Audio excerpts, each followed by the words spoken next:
विचार रखे हैं वह बहुत ही महत्वपूर्ण है। हम सभी देश की सीमाओं की रक्षा में दिन रात लगे हमारे वीर जवानों के साथ चट्टान की तरह खड़े हैं। उनकी वीरता, उनके कौशल, उनकी सूझबूझ पर देश अटूट विश्वास रखता है। इस सर्वदलीय बैठक के माध्यम से मैं शहीदों के परिवारों को भी विश्वास दिलाता हूं कि पूरा देश उनके साथ है, पूरा देश उन्हें नमन करता है। साथियों, पूर्वी लद्दाख में जो हुआ उसको लेकर आपने रक्षा मंत्री जी और विदेश मंत्री जी को सुना भी और प्रेजेंटेशन को भी देखा।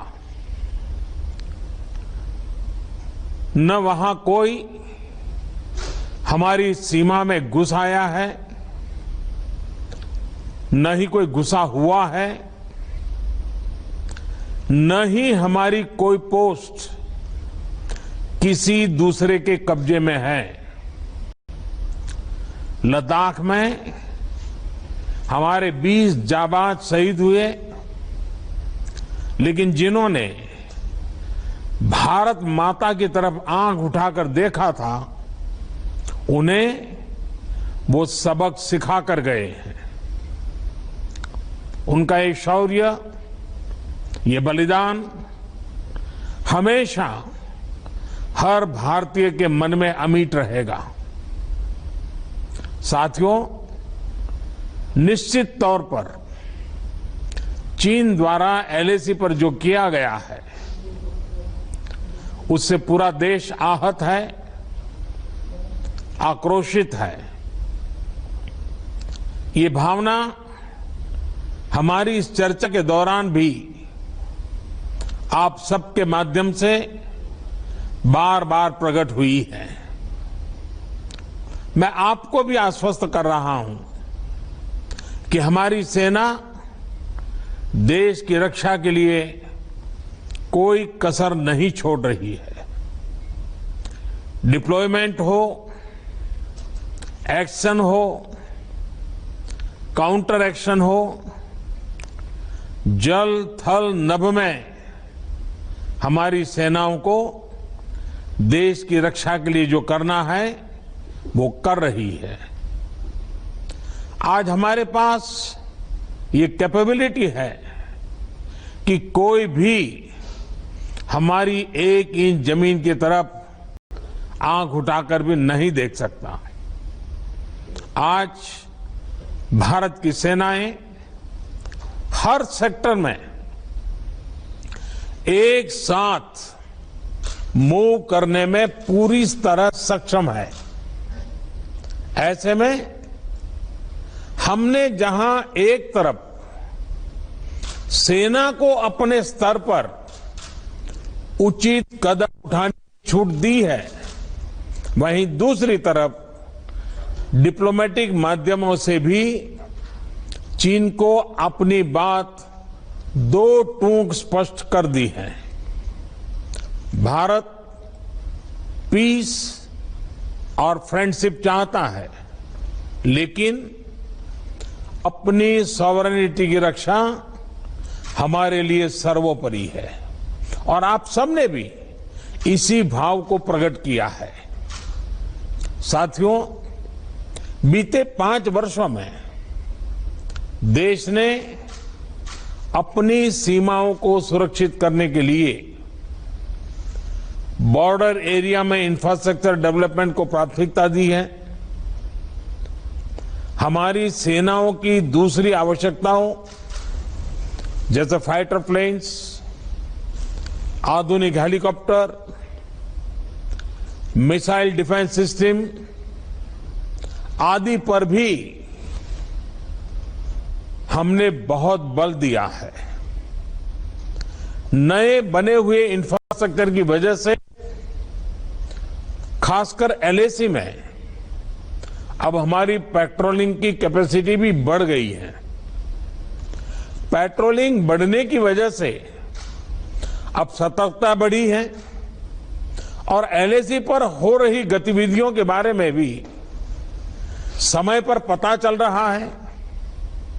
जिन क्षेत्रों पर पहले बहुत नजर नहीं रहती थी, अब वहां भी हमारे जवान अच्छी तरह से मॉनिटर कर पा रहे हैं, रिस्पॉन्ड भी कर पा रहे हैं।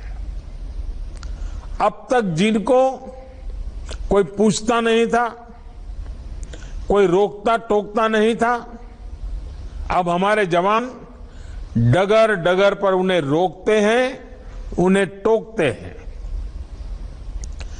बेहतर हो रहे इंफ्रास्ट्रक्चर से एक मदद ये भी मिली है कि हमारे जवान जो उस कठिन परिस्थिति में वहां तैनात रहते हैं, उन्हें साजो सामान पहुंचाने में आसानी हुई है।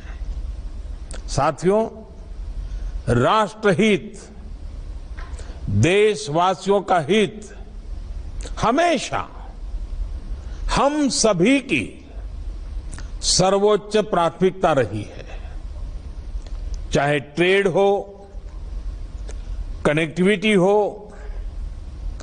काउंटर टेररिज्म हो, भारत ने कभी किसी बाहरी दबाव को स्वीकार नहीं किया है।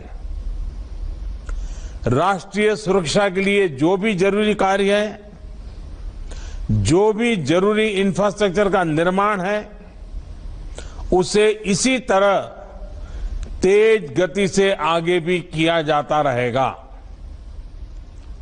मैं आप सभी को, सभी राजनीतिक दलों को फिर से आश्वस्त करता हूं कि हमारी सेनाएं सीमाओं की रक्षा करने में पूरी तरह सक्षम है। हमने उन्हें यथोचित कार्रवाई के लिए पूरी छूट दी हुई है। आप सभी ने इस बैठक के लिए अपना समय दिया, अपने मूल्यवान सुझाव दिए। इसके लिए मैं सभी दलों का, आप सभी नेतृत्वगण का हृदय से बहुत बहुत आभार व्यक्त करता हूं और आपके सुझाव आगे की रणनीति में बहुत लाभ करता होंगे, ये मुझे पूरा विश्वास है। मैं फिर एक बार इस एकता का संदेश देने में आप जो बढ़ चढ़ करके आगे आए हैं, वे सेना का मोरल तो बढ़ाएगा, देश के लोगों की हिम्मत बढ़ाएगा, लेकिन दुनिया को भी जो संदेश जाना चाहिए वो पहुंचेगा। और इसलिए आज की मीटिंग में आपकी सकारात्मक भूमिका का बहुत मूल्य है, उसका बहुत ऐतिहासिक महत्व है। और इसलिए भी आप सभी अभिनंदन के अधिकारी हैं। मैं फिर एक बार आप सबका धन्यवाद